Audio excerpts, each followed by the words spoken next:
Olá, seja muito bem-vindo. Mais um Papo de Novela aqui no ar. E hoje já conto um negócio para vocês. Marco se rendeu, vai aceitar uma proposta de vocês. Não, brinca. Vai aceitar, óbvio. Mas não é que se rendeu, não. Eu que falei, eu que às vezes estava falando, não, espera aí, ainda tem outras aí e tal. Hoje vamos falar de Manchete, né? Das novelas da TV Manchete, da extinta TV Manchete. Vamos falar de uma primeira. Bom, primeiro, bom dia, boa tarde, boa noite, dependendo do horário que você tiver aí do outro lado.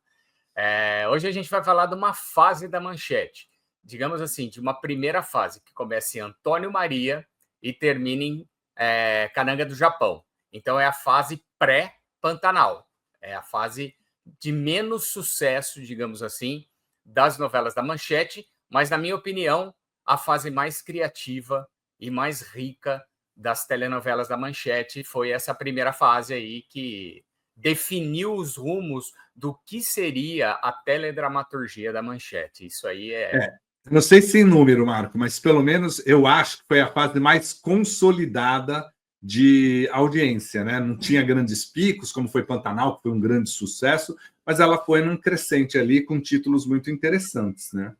Eu acho que muito mais que a audiência, o que falou muito para nós, telespectadores, que assistimos a essas novelas da primeira fase da Manchete, foi a definição do estilo Manchete de fazer novela. Eu lembro que no Troféu Imprensa, inclusive, que você participava, alguns comentaristas falavam assim, que as novelas da Manchete falam olhando diretamente para a câmera, enquanto as novelas da Globo pegam o ator de lado. Eu nunca fui editor, então eu nunca entendi bem isso daí, mas reparando hoje em dia no estilo das novelas, realmente eles filmavam assim o rosto do ator, filmavam o ator de frente. Então tinha uma inovação ali que partiu dessa parte de filmagem, da edição, e também deu todo o tom, digamos assim, sensual às novelas da Manchete, porque toda a novela da Manchete, a maioria pelo menos, era aliada à sensualidade, né? Então sempre passava um pouquinho ali do beijinho só É, a gente foi vai. uma marca da Manchete. Aliás, a Manchete ela trouxe, né, assim, algumas marcas interessantes ali. Essa ousadia, em alguns momentos, chegou até a incomodar alguns artistas, né? Achavam que era para alguns ok, era muito bom ali essa sensualidade e tal. Outros ficavam incomodados, né? Em alguns momentos desnecessária a sensualidade ou uma cena mais ousada ou alguma coisa assim, né? Mas eu acho que de uma forma geral, né? Sempre estava um pouquinho além, né? Era um pouquinho além do que a Globo oferecia. Sim. Então vamos começar falando da Manchete em si. Quem foi a Rede Manchete, né? Muita gente só ouve falar da Manchete ou procurou saber da Manchete posteriormente, né? Mas não sabe eventualmente o que se tratou a Manchete, quem foi essa emissora, como começou a Manchete. Então, a Manchete foi uma emissora de televisão brasileira que durou de 1983 a 1999, em 16 anos. Infelizmente, em 1999, ela fechou as portas por, vamos dizer assim, um erro de administração mesmo. A Manchete, desde o começo, Um ela erro, cara, ali não foi um erro, foram vários erros de administração. Ali foi exatamente, barra pesada, viu? foi, Sumiu o foi. dinheiro ali até dizer chega. A Manchete tinha um dono que era o Adolfo Bloch, que era o dono da Bloch Editoras, era um cara muito, digamos assim, apesar de ser um cara muito astuto comercialmente, ele não era um Silvio Santos. Então ele não tinha, digamos assim, o gosto popular do Silvio Santos e ao mesmo tempo ele não tinha o mesmo tino comercial. Ele vinha muito bem da editora Bloch, né, que fazia muito Revista. sucesso com os gibis, com a revista Manchete, mas a televisão pegou ele de surpresa. Então ele achou que ele pudesse fazer uma televisão, que o slogan da Manchete no começo era TV de primeira qualidade, né? Que ela queria se diferenciar, tanto que tinha concertos, tinha programas tipo Bar Academia, que pegava ícones da MPB, como Caetano, a Gal, Chico, colocavam eles dentro de um estúdio e eles tocavam música, batiam papo, então era uma coisa muito elitizada, digamos assim, para o público, talvez para o público brasileiro. Mas desse gosto de elitização surgiu muita coisa boa. E a gente vai ver que esse gosto elitizado também foi de encontro às telenovelas da Manchete. Até esse gosto elitizado, que eu acho que quando a gente fala elitizado, a gente coloca talvez num lugar em que qualidade só quem tem mais dinheiro gosta, que o povo não gostaria de qualidade. Era realmente era um programa, tinha uma linha de programação, a Manchete inicial, muito provocativa, né? Assim, ela não era só uma emissora que jogava programação, né? Sim. Os produtos eram muito bem amarrados. Você tinha um programa de domingo lá que era a versão do Fantástico, muito bem amarrada. O Jornal da Manchete era extremamente bem amarrado, né? E até as novelas, porque assim, o sonho de toda emissora sempre é ter as novelas, porque as novelas que seguram, né, historicamente a programação de toda, mas é o produto mais caro, né? E aí para você fazer uma novela, a primeira é muito difícil, a segunda é difícil, a terceira é difícil. Só quando você entra na máquina, né, é que funciona. Esses dias eu ouvi de um diretor lá da Globo, que ele falou assim, ele falou, Vanucci, a diferença das novelas feitas na Globo e feitas fora da Globo, né, feitas principalmente pelas plataformas digitais, é que a Globo tem a indústria. Quando ela erra, essa máquina ela funciona, tá tão forte ali que você consegue interromper uma novela e colocar uma outra em produção. Você tem um elenco e você consegue esticar esse contrato. Ele falou: hoje os contratos são muito justos. Deu alguma coisinha errada numa gravação, né? Sai do trilho. E a Manchete, esse começo, foi difícil colocar dentro dessa programação de qualidade, achar as tramas que realmente fossem fisgar o público noveleiro, né?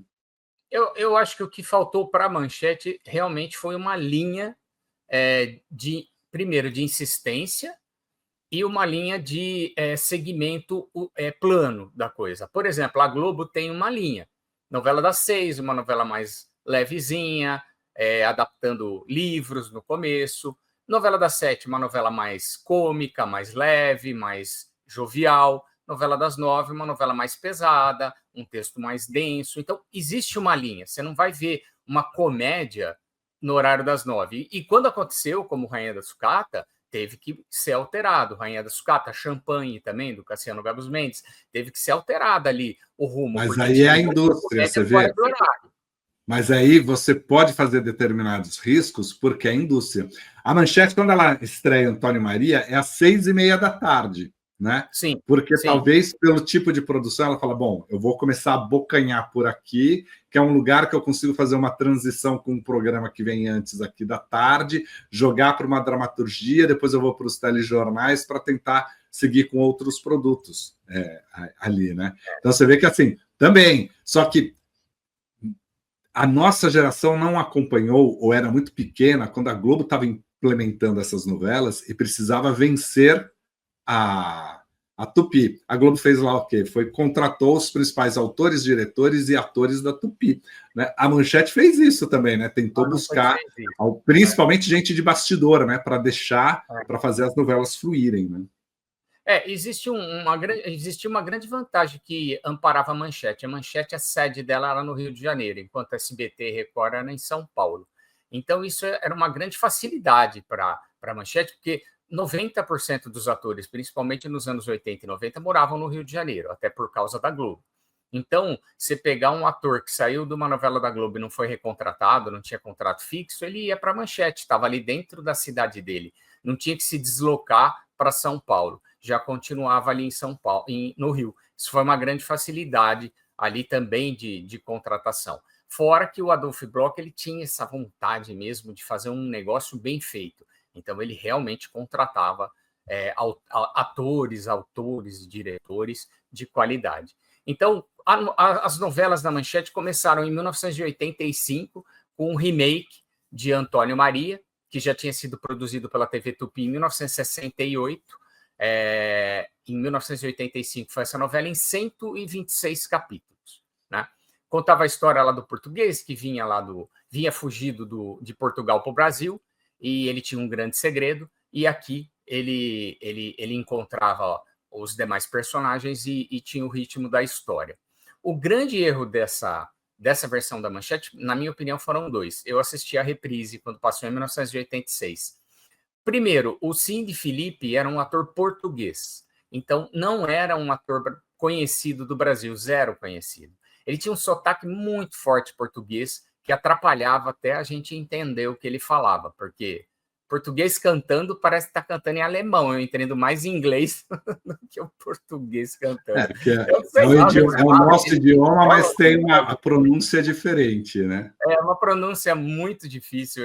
Olha, você pega um fado português, eu não entendo nada. Bom, então isso foi um grande erro ali de ter escolhido esse ator português. Mas como era uma coprodução Manchete RTPI Portugal, houve ali entre aspas, uma exigência de que fosse um ator português. Segunda coisa, a comparação entre Cindy Filipe e Sérgio Cardoso, da primeira versão, para nós, foi abissal. Né? Não dava para comparar o carisma de um Sérgio Cardoso, que era o Tarcísio Meira daquela época, fazia muito sucesso, um super ator, super carismático, e chegou aqui um cara desconhecido, com um sotaque de difícil compreensão. E o maior erro foi que eles revelam, no primeiro capítulo, o segredo da trama, do porquê que ele estava fugindo de Portugal e vindo para o Brasil. Quando, na realidade, na versão da Tupi, a gente ficava assim, eu não assisti, claro, mas ficava assim, o que esse cara fez em Portugal que ele está fugindo? Isso foi um grande mote da trama. E eles quebraram a perna da novela no primeiro capítulo. Então, começou errado e acabou com um ponto de audiência só, às 6h30 da tarde. E foi a primeira decepção aí da Rede Manchete. Teve uma repercussão bem ruinzinha. Tanto que fica alguns meses sem novela, né? Sim, ela encerra. Só vai fazer a próxima novela no ano seguinte, que é a Dona Beija, né? Por causa não é. Depois de Antônio Maria, eles encerram o horário das 6h30 e eles começam com um horário às 6:45, com Tudo ou Nada, com a Elisângela. Eles trazem a Elisângela, o Otton Bastos, o Gracindo Júnior, e faz uma história intrincada, muito bem escrita pelo José Antônio de Souza, que esse ator também acabou não prosseguindo, mas essa novela é de 1986, em 161 capítulos. Como viram que o horário das 6h30 não deu certo, eles resolveram fazer um horário um pouquinho mais tarde, 7:45. Na minha opinião, outro erro. Já pegava a novela das 6 da Globo em andamento, primeiro horário. E esse segundo horário pegava o horário da novela das 7, também em andamento. Mas Tudo é Nada estreia no segundo semestre, nesse horário mais cedo. Sim, segunda novela acaba sendo Dona Beija, porque estreia em março. Ela estreia antes, só que lá para frente. Porque sim, aí a Manchete joga para o horário das 9h30, né, para tentar... E aí traz Maite Proença com aquelas cenas né, super fortes ali. Dona Beija consegue um resultado... mas nós vamos chegar em Dona Beija, Karma, que tem muita coisa aí no caminho. Essa novela Tudo ou Nada foi uma novela bacana, bem escrita, e está no recorde do Guinness Book como a novela que teve mais casamento no último capítulo. Foram 14 casamentos no último capítulo. Terminando Tudo ou Nada, que teve um resultado mediano, deu 1,5 ponto de audiência. A Manchete continuou insistindo no horário. Aí meteu Helena, que foi uma adaptação do livro de Machado de Assis pelo Mário Prata, em 161 capítulos, mesma quantidade de capítulo de Tudo ou Nada, às 7:45 da noite, com Helena Braga e o Thales Panchacon. Né? Essa novela, todo mundo conhece a história, né? Que é uma bastarda, digamos assim, que vai morar numa casa grande e tem que enfrentar toda ali a família e o preconceito das pessoas ali contra ela, que ela era... só foi revelado que ela era filha do cara no testamento. E, na realidade, ela não era filha dele, ela era uma protegida. Tanto que o filho dele, que é vivido pelo Thales Panchacon, se apaixona por ela, fica naquela crise de eu não posso me apaixonar pela minha irmã, mas no fundo, eles não eram irmãos e eles acabaram ficando juntos no final da novela. Foi uma novela muito bem feita, super elogiada, ganhou prêmios, mas não trouxe a repercussão que a Manchete queria. Aí, quando a Manchete viu que realmente não estava dando certo esse horário, paralelamente, né, foi o que o Vanucci falou, foi lançado Dona Beija, às 21h30, uma super produção em 89 capítulos, escrita pelo grande Wilson Aguiar Filho. Aí foi quando a Manchete disparou para 6 pontos de audiência, que era bem alto na época, viu? Era bem forte para a Manchete. Não, foi Dona Beija, eu lembro o impacto. São Paulo, As né? pessoas tudo comentando, porque realmente aí vinha toda a ousadia, coisa diferente da Manchete, né? Elas gastaram só 20 milhões de cruzados na época, né? Só é ironia, porque era uma fortuna para a época, 20 milhões. Então a Manchete falou: não, agora vai. Eles entenderam que não dava para competir com a Globo no horário das novelas da Globo. Na época, a Globo começava a novela dela às 8h30, 8h20, 8h30, terminava às 9h20, que entrava a linha de shows, né? Jô Soares, Chico Anísio, Terça Nobre, Sexta Super. E aí eles jogaram a opção de uma novela às 9h30, que era a Dona Beija. Então, Dona Beija é a história de uma... Eu ia falar Marquês de Santos. Marquês de Santos foi a minissérie que a Maitê tinha feito na própria Manchete um pouquinho antes. É a história esqueci o nome da personagem, da Beija, que ela é violentada, ela tem um cara que ela ama, que é o Antônio, personagem do Gracindo Júnior, e ela é apaixonada por ele, e quando ele sai para levar gado lá, numas terras, ela encontra, ela era muito linda, e um ouvidor de Portugal, que era o personagem do Carlos Alberto, se apaixona por ela, e ele a violenta, ela é violentada. Quando ela é violentada, ele chega para ela e fala assim: ou você vem comigo, ou você vai ser maldita, porque ninguém vai mais te aceitar. Você já não é mais virgem. E aí ela se submete àquilo. Ela larga do Antônio, quando ele chega, ela já não está mais. Ela vai morar com ele. Ele realmente gosta dela, mas quando chega na hora dele ir para Portugal e levá-la, ele deixa ela no Brasil, mas deixa ela com uma fortuna imensa. Aí ela monta um casarão, que seria uma espécie de um prostíbulo, onde ela toca música, canta, dança e entretém os homens ricos da região. O Antônio passa a frequentar esse casarão, eles passam a se envolver de novo, mas ela nunca mais quer um relacionamento sério, apesar dela ter vários filhos com ele durante toda a exibição da novela. Então foi uma novela primorosa, Dona Beija. E um elenco bom, né? Porque tem Maitê Proença, Gracindo Júnior, tem a Bia Seidel, Marcelo Pitti, a Maiara Magri, né, que era muito conhecida na época, Sérgio Manberti, Arlete Salles, Marilu Bueno, Jonas Mello. Você tem ali um elenco, Jaime Perriat também, você tem um elenco muito bom ali, que foi a estratégia da Manchete, né, de começar a tirar cada vez mais gente da Globo, com uma oferta boa de salário, né, para poder fazer a sua dramaturgia, né? A Dona Beija foi um caso até especial, porque o Erval Rossano, ele tinha acabado de gravar A Gata Comeu na Globo. E como a gente já falou no Papo de Novela, aí, num dos papos anteriores, foi a segunda maior audiência do horário das 6, perdendo só para Mulheres de Areia, mas hoje eu acho que Gata Comeu deu mais audiência que Mulheres de Areia por causa da medição do Ibope, que mudou a partir de 89, né? Gata Comeu foi um arraso. E a Manchete contratou o Erval. E o Erval trouxe uma turma que fazia a Gata Comeu, que é a Marilu Bueno, a Maiara Magri, uma série de atores que faziam a Gata Comeu, vieram tudo para a Manchete, para fazer a Dona Beija. O José Wilker também tinha saído da Globo e ele estava no núcleo de dramaturgia da Manchete. E ele convenceu a Maitê Proença de voltar para a Manchete, porque a Maitê tinha feito Marquês de Santos por contrato fixo, aí ela retornou e foi o grande papel da Maitê Proença, né? Ela estava maravilhosa. Foi. Tanto que todo mundo lembra da Dona Beija, né? E sempre associa uma outra imagem à Marquesa de Santos, porque estava ali no universo, né? Estava ali no né, das Era o foram, universo. foram coisas marcantes. Bom, aí vem na sequência Manuel Carlos, né, Novo Amor. com Novo Amor e um Novo Amor. elenco de peso. René de Vilmon, Nuno Leal Maia, Natália Timber, o Diogo Vilela, Sim, Ângela Leal, quer dizer, ó, você tem Jonas Bloch, a Esther Góes, eu acho uma das atrizes maravilhosas.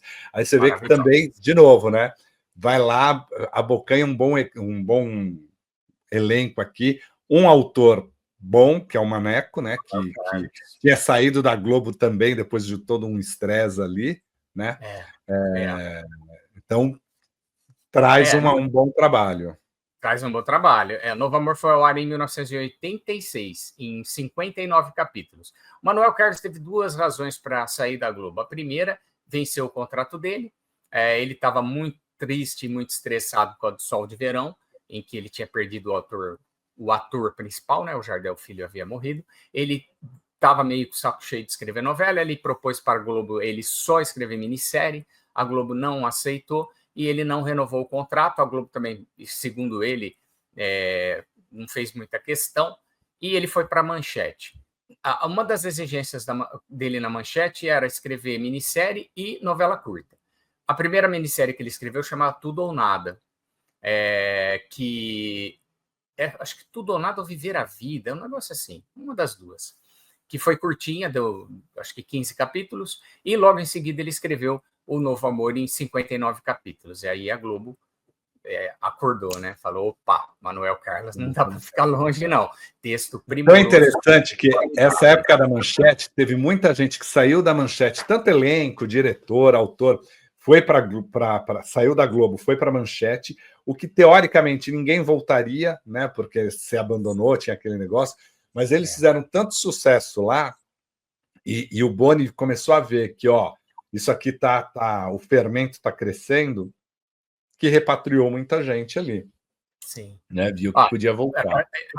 O Novo Amor não foi tanto sucesso como Dona Beija, que a Dona Beija bateu 6 pontos de audiência. Isso, quando eu falo de audiência, pessoal, eu estou falando de audiência de São Paulo, tá? Eu não sei a audiência do Rio. No Rio foi muito maior, porque eu me lembro que Dona Beija chegava a incomodar a Globo no Rio de Janeiro. E, Marco, é bom a gente sempre lembrar, né, que a Manchete ela sempre foi melhor no Rio de Janeiro do que em São Paulo, né? Ela tinha todo um apelo muito forte no Rio de Janeiro, então as audiências lá eram muito maiores.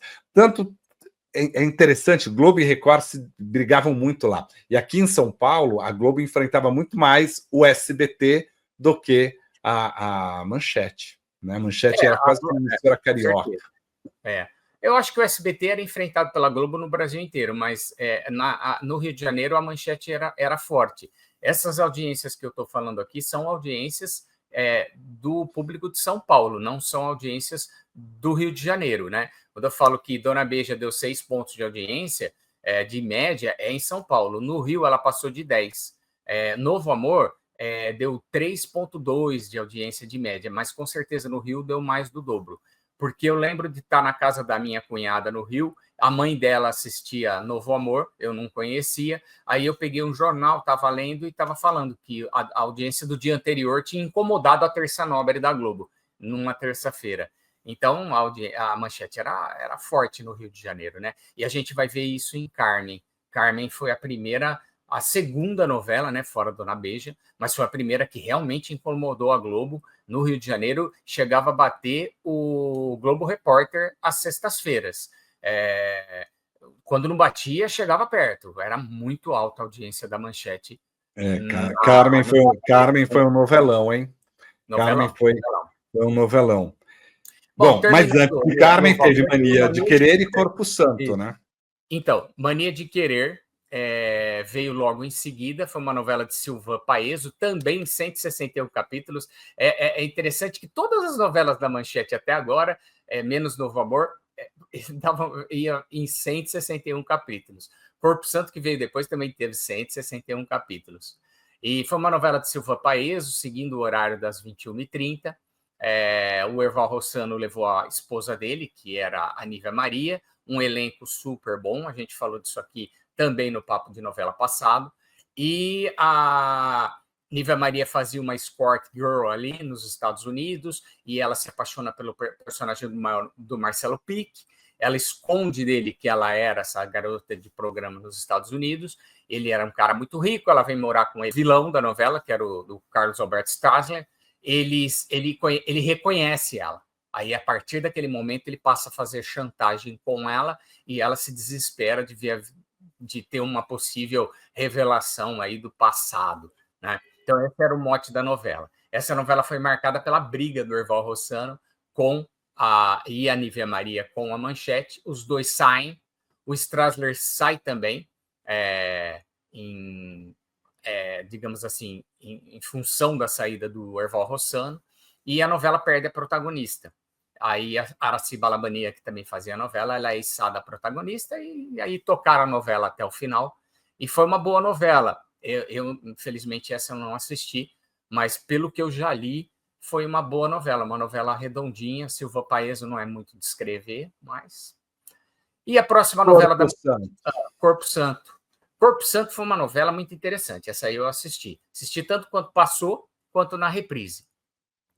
Conheço super Corpo Santo, tem aí vários DVDs gravados de vários episódios, infelizmente não tem ela na íntegra. Passou às 9h30, em 161 capítulos, 1987, deu quase 4 pontos de audiência em São Paulo, ou seja, pegou 1,8, 2 pontos de Mania de Querer, subiu para quase 4. Foi escrita pelo José Louzeiro, e era uma novela basicamente policial. Então, Corpo Santo tem muita coisa legal, porque contava a história da Simone Hesque, que era a personagem da Cristiane Torlone. Ela era uma vendedora de livros, tinha a filha dela, que era a filha da Marieta Severo e do... Silvia Buarque. Silvia Buarque, isso. O primeiro personagem da Silvia Buarque e o primeiro do Marcelo Serrado, que faz o Dr. Peitão aí na Beleza Fatal. Primeiro personagem dele, novinho. Ela era mãe dela e filha da Natália Timber, olha o elenco. E ela conhece o Reginaldo Faria, se apaixona por ele, e ocorre que o Reginaldo Faria era um mafioso, era bandido para caramba. Ele resolve sair da máfia por causa dela, porque ele vê que ele expõe a vida dela em risco, mas aí a própria máfia não permite que ele saia. O Jonas Bloch era o melhor amigo dele, não se conforma com isso, começa a achar que ela mudou os caminhos dele, e a novela basicamente vai assim, até que a Cristiane Torlone briga com a emissora, se desentende lá, resolve voltar para a Globo, perde rescisão do contrato, e sai a protagonista da novela, sai da novela. E tudo se girava em torno da Cristiane Torlone, apesar do Reginaldo Faria ser super importante, claro, e a Lídia Brondi também era muito importante, também estava lá. E depois ela faria Vale Tudo, né? Ela sai da novela, e o que o José Louzeiro fez? Assassina o personagem da Cristiane Torlone. Essa cena tem na internet, é muito bem feita, vale a pena assistir. Ela é raptada pelo Jonas Bloch, ele leva ela num lugar vazio, nossa, a cena é muito bem feita, cara. A morte da Cristiane Torlone nessa novela, ela é angustiante, muito, muito, muito bem feita. E a Lídia Brondi passa a ser a protagonista, e a novela vai super bem até o final, dá quase 4 pontos, como eu falei, e até abriu espaço para Carmen, de Glória Pérez, também às 9. Você sabe que Corpo Santo é um bom exemplo aí, né? Você contando aqui, é um bom exemplo do que é obra aberta, né? Aliás, a Manchete teve ali bons exemplos do que é obra aberta, né? Aí veio Carmen, Glória Pérez, né? Glória Pérez. Para mim, Glória Pérez, assim, na essência de Glória Pérez, porque ela voou demais nessa novela. Só que ela voou, vamos dizer assim, voou com os pés do chão, né? Ela voou de uma maneira saudável, não como ela fez em Travessia, que ela queria de qualquer jeito que a gente voasse, engolisse aquela história, e simplesmente não dava, né? Mas Carmen foi muito boa, a novela de 1987, em 180 capítulos, às 9h30, elevou a audiência para quase 5 pontos de média. No Rio, como eu falei, dava muita audiência, chegava a incomodar a Globo às sextas-feiras. Tanto que eu lembro até hoje, a Folha de São Paulo publicou na Folha Ilustrada uma charge da Lucélia Santos, vestida de carne, de cigana, com um saltão alto pisando em cima do logo da Globo, assim. Essa charge foi muito impactante na época. E Carmen contava, é baseada na história de Marie-Aimée Bizet, da ópera. A abertura era maravilhosa, quem não assistiu essa abertura, assista. Lucélia Santos andando no monte, no meio de cartas, com a ópera de Carmen de Bizet tocando no fundo, e ela se desviava da copa, do ouro, né? Como é que chama? Das siglas do baralho? Os naipes. Os naipes, isso. Os naipes perseguiam ela e ela se desviava no meio das cartas. Fantástica essa abertura. E contava a história dessa mulher que faz um pacto com uma pombagira para ter todos os homens aos seus pés depois de uma decepção amorosa. Ocorre que ela se apaixona e ela não poderia se apaixonar. Aí ela quero fazer uma proposta para você. Vamos fazer um papo de novela só sobre Carmen. Beleza. Aí eu topo. Porque legal. Tem muita coisa, né?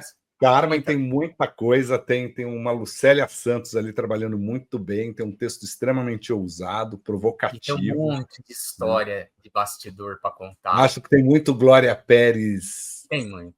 De subúrbio, assim, de conhecer o povo, de fazer a massa, sabe? Ali tem muito. Então vamos falar de Carmen numa próxima.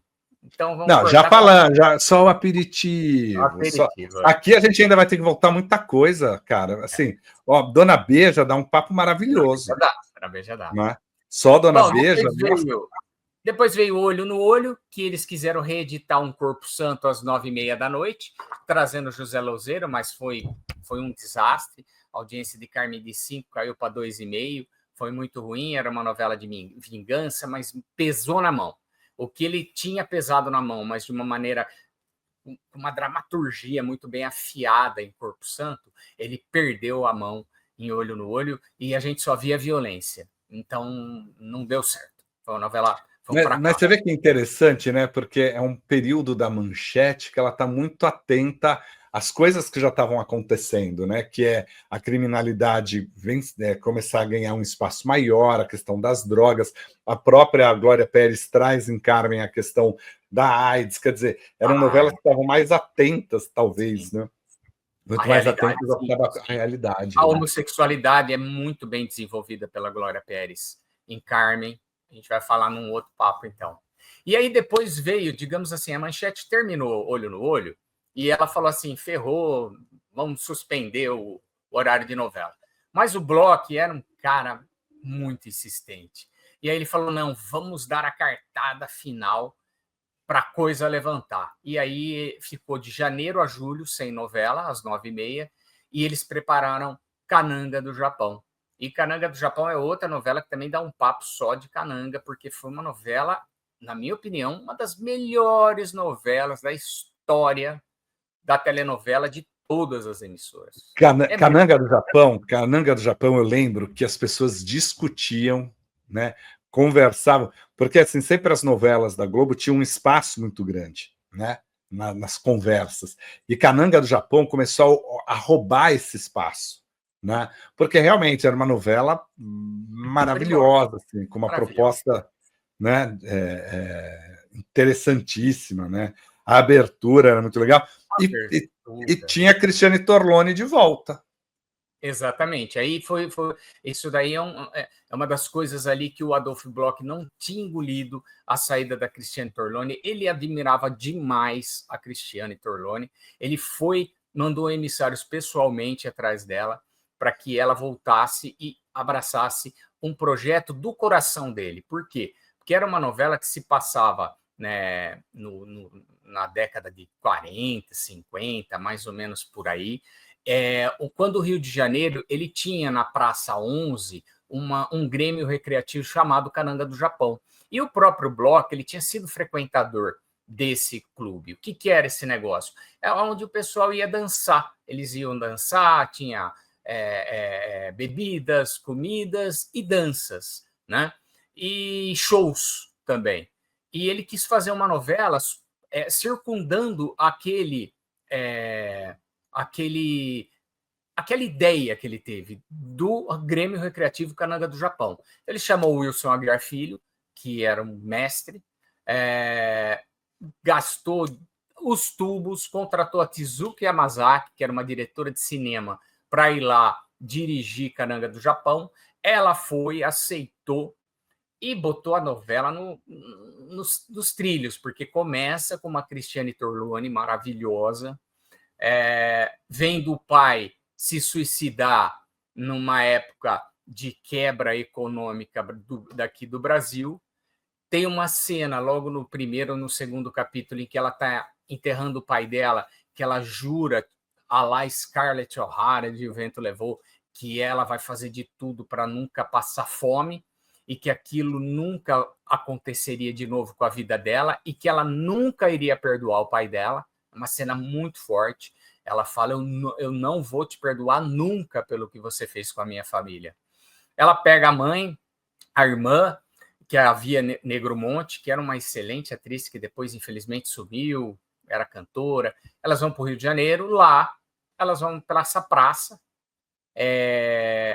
vivem numa pensão da Rosa Maria Murtinho, e ela vai trabalhar na Kananga do Japão, onde ela conhece o personagem do Raul Gazola, que era o Alex, um dançarino, casado com a Lisete, que era a Helene Cristina, que estava linda, e a Helene Cristina briga com ela pra caramba a novela inteira, e a partir daí a novela se desenrola e traz coisas atuais, sabe? Da época mesmo, dessa época. Juscelino aparece na novela, é fantástica, essa novela foi muito boa. Também. Bom, encerramos essa primeira fase da Manchete. Essa primeira fase fica por aqui. Aí, nosso próximo papo de novela será a segunda fase da novela de Pantanal em diante. Exatamente. Aí de Pantanal até a fatídica Brida, que terminou com o fechamento da Manchete. Brida foi terrível. Brida, aliás, Brida é muito o que aconteceu na TV Tupi, né? Quando a emissora foi fechando, a novela para no meio, Brida ali teve pelo menos narraram ali final da história. Nos encontramos então no próximo episódio de Papo de Novela. E eu quero saber de você que assistiu aqui o Papo de Novela. Gosta das novelas da Manchete? Qual que é a sua novela preferida dessa primeira fase? Né? O que você quer saber sobre Carmen? O que você quer saber sobre Dona Beija? O que você quer saber sobre Pantanal, próxima fase? E eu e Marco ainda vamos falar aqui de Beleza Fatal, que temos que conversar de Beleza Fatal ainda, e temos que falar também de Vale Tudo. Tá chegando. Tá chegando. Beleza Fatal, cheguei ontem no capítulo 30 e olha, assistam, porque só melhora. É incrível. Só melhora. Tô no 20º. Ontem, muito bons. E Vale chegando. Tudo tem aí, a gente está só na expectativa, né? Já tem até a canequinha de Vale Tudo, tá vendo? Essa é antiga, né? Mas tá aqui.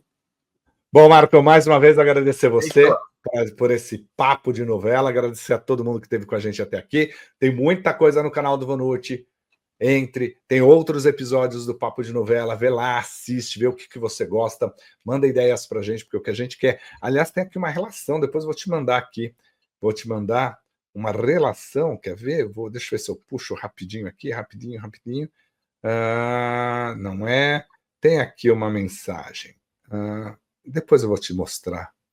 Do Apolos, fala assim, para os próximos Papo de Novela com Marco Costa, adoraria relembrar as novelas Kananga do Japão, Carmen, Ana Raiz e Zé Trovão, todas da Manchete. Apolos, só estamos começando a atender você. Legal. Vamos fazer um de Carmen e a semana que vem a gente pega com Pantanal e Ana Raiz e as demais. Um beijo a você, muito obrigado, Marco. Até o próximo episódio e a todos vocês que assistiram a gente. Até mais, gente. Tchau.